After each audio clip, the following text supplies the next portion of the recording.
नमस्कार। Question number 61 to 70 UGC NET November 2020 और subject है कंप्यूटर साइंस एंड एप्लीकेशन। इस प्लेलिस्ट में आप 7th वीडियो देख रहे हैं। इससे पहले आप 6 वीडियो देख चुके हैं 1 से लेकर 60 तक क्वेश्चंस की। तो इसमें 10 वीडियो में 10 क्वेश्चन हैं, तो इन क्वेश्चंस को देखते हैं। पहला क्वेश्चन, मैच करना है इसको। दो हमारे पास सेट दिए हैं और उनके रिलेशन दिए हैं, रिलेशन 1 रिलेशन 2, उनके एलिमेंट दिए हैं, तो हमने देखना है। तो बहुत ही सिंपल सा है, यूनियन है। यूनियन का मतलब क्या है कि सभी को ज्वाइन करना है, कोई रिपीट नहीं करना है, तो सभी का हो जाएगा। तो first one is the right. और माइनस करना है, 1 से माइनस करना है किसको, 2 को माइनस करना है। तो हमारे पास 1 में 1 1 है, 2 में भी है, ये माइनस कर दो, बाकी बचा कितना 2 2 एंड 3 3। तो 4 इज़ द राइट आंसर।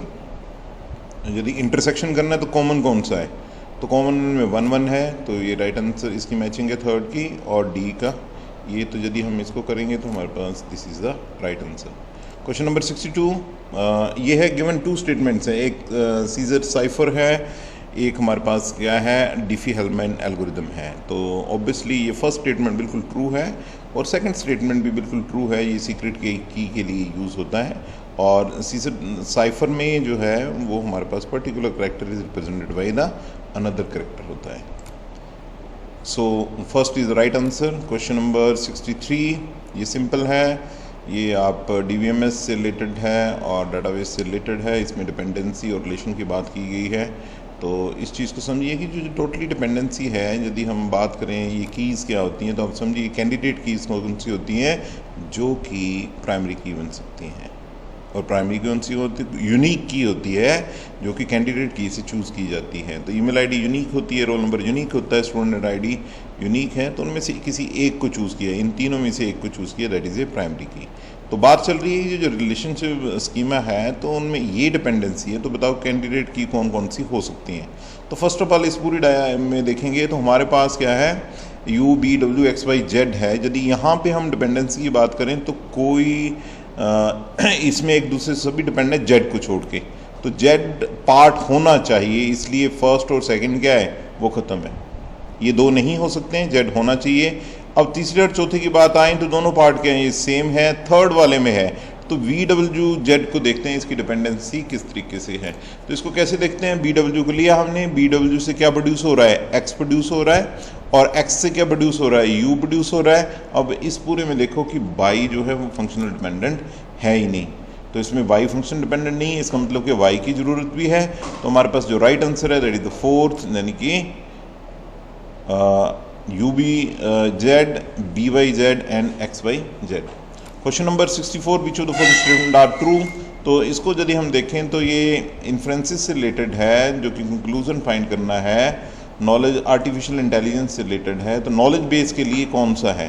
तो इस केस में क्या है कि हमारे पास जो होन फॉर्म है उसमें जो नॉलेज बेस है that is a conjunction of the horn clauses. Horn clause क्या होती है, at most 1 literal is positive, कम से कम 1 लिटरल पॉजिटिव होना चाहिए, ठीक है।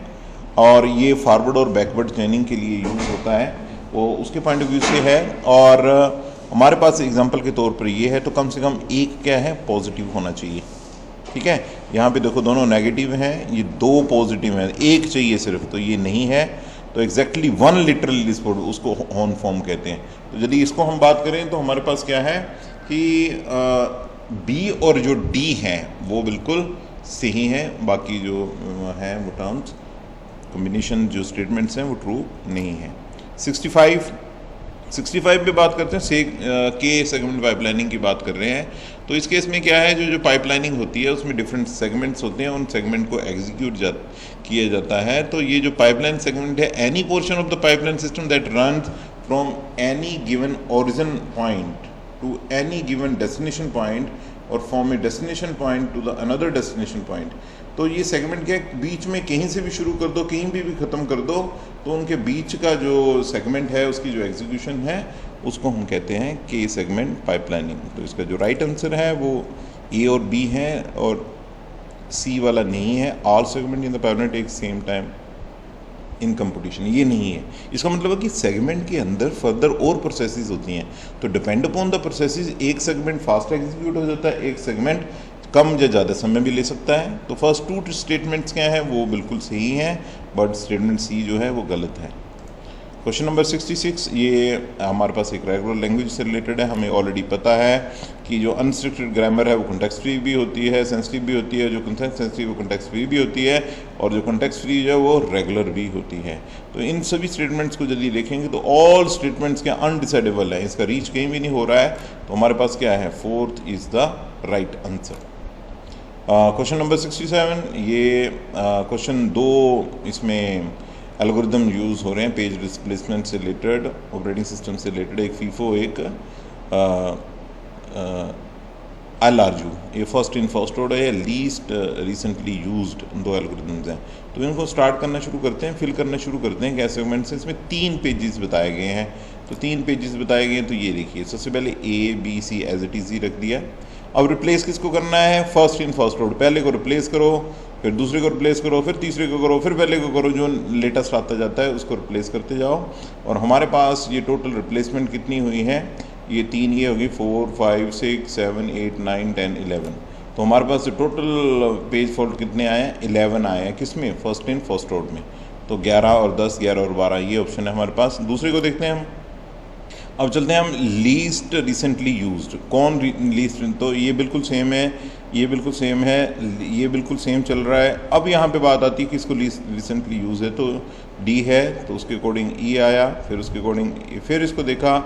ऑलरेडी सिस्टम में क्या है, ई के बाद क्या है, ए और बी है, ए और बी ये रिप्लेस हो गए यहीं पे अपने आप। और लीस्ट रिसेंटली यूज कौन सा, ई हो गए, तो ई रिप्लेस हो गया सी से, ऐसे ही सो ऑन। यदि इनको काउंट करेंगे तो ये कितने हो जाएंगे, 12 हो जाएंगे। तो राइट आंसर कौन सा हुआ, fourth is the right answer. 68 question, ये अगेन एक रेगुलर एक्सप्रेशन है, उस स्ट्रिंग को क्रिएट करना है। यहाँ पे एक स्टार है और एक प्लस है, तो इसको अंडरस्टैंड करिए। स्टार का मतलब क्या होता है कि उसमें एम्प्टी स्ट्रिंग जो होती है इंक्लूडेड होती है, और प्लस में क्या होता है, नल स्ट्रिंग इंक्लूडेड नहीं होती है। तो यदि आर को हम करें, तो यदि इस पूरी को मैं नल कर देता हूँ तो वो ए ही बचेगा, यदि इसको मैं रखता हूँ तो बी ए बचेगा, खत्म कर दिया, आगे स्ट्रिंग नहीं चली। इसको कंटिन्यूटी में कहते हैं, तो ऐसे आता है, ठीक है। तो हमारे पास क्या है कि कौन किसका सबसेट है, तो उसके अकॉर्डिंग जो है हमारे पास जो राइट आंसर है that is the second is the right answer. Okay, question number 69, ये मिन मैक्स सर्च से रिलेटेड है। तो पहली स्टेटमेंट क्या है, min max search is bread first, नहीं ये गलत है, इस चीज़ को समझिए। सबसे पहले क्या, किसी एक लेफ्ट को लेता है और बॉटम में वो मिनिमम और मैक्सिमम को फाइंड करता है। तो it is not a bread first का मतलब कि पहले ब्रेड्थ में जाएगा, लेफ्ट भी जाएगा, राइट जाएगा, फिर उसके लीव्स में जाएगा, सिबलिंग में जाएगा जहाँ। तो फर्स्ट रॉन्ग है। तो अब बचा कौन सा, बाकी ऑप्शन हमारे पास बी और सी। तो अल्फ़ा बीटा प्रूनिंग की बात करें तो अल्फ़ा का मतलब होता है हाईएस्ट वैल्यू, बीटा का मतलब होता है लोएस्ट वैल्यू, तो उसके डिपेंडेंट है। तो बी स्टेटमेंट ट्रू है। और उसके बाद यदि इस चीज़ को देखें तो ऐसे एग्जीक्यूट होता है, लेफ्ट वाली साइड पूरी एग्जीक्यूट होती है, जो भी उनमें से चूज़ किया जाता है। यहाँ पे टर्मिनल लोड है, इन दोनों में से मैक्सिमम कौन सा है, 3। इधर हमारे पास क्या है, पहले ऑलरेडी ले चुके हैं 5, तो उसके बाद 1 एंड सो ऑन। इस तरीके से अल्फ़ा बीटा प्रूनिंग वर्क करती है। तो इसमें जो राइट आंसर है दैट इज़ द बी और सी। सी और बी और सी क्या है, राइट है, बाकी ऑप्शंस क्या है, गलत है। लास्ट क्वेश्चन ये है, पोस्ट ऑफिस प्रोटोकॉल से रिलेटेड है। तो ये कैसे काम करता है, तो हमें पता होना चाहिए कि हमारे पास ये प्रोटोकॉल किस तरीके से काम करते हैं। कि हमारे पास जो मेल सर्वर्स होते हैं उसमें SMTP वर्क करता है, बट जो क्लाइंट के साथ IMAP और POP 2 ऐसे प्रोटोकॉल्स हैं जो कि आपके सिस्टम को एक सर्वर, यानी कि उसमें सारी मेल्स अवेलेबल हो जाती हैं। तो इसमें जो D और C और D हैं ये ऑप्शन नहीं है, बाकी सभी ऑप्शंस क्या हैं, ट्रू हैं। So thank you. This is the last question of this video. We have remaining with the 3 videos. Thank you for watching. Thank you.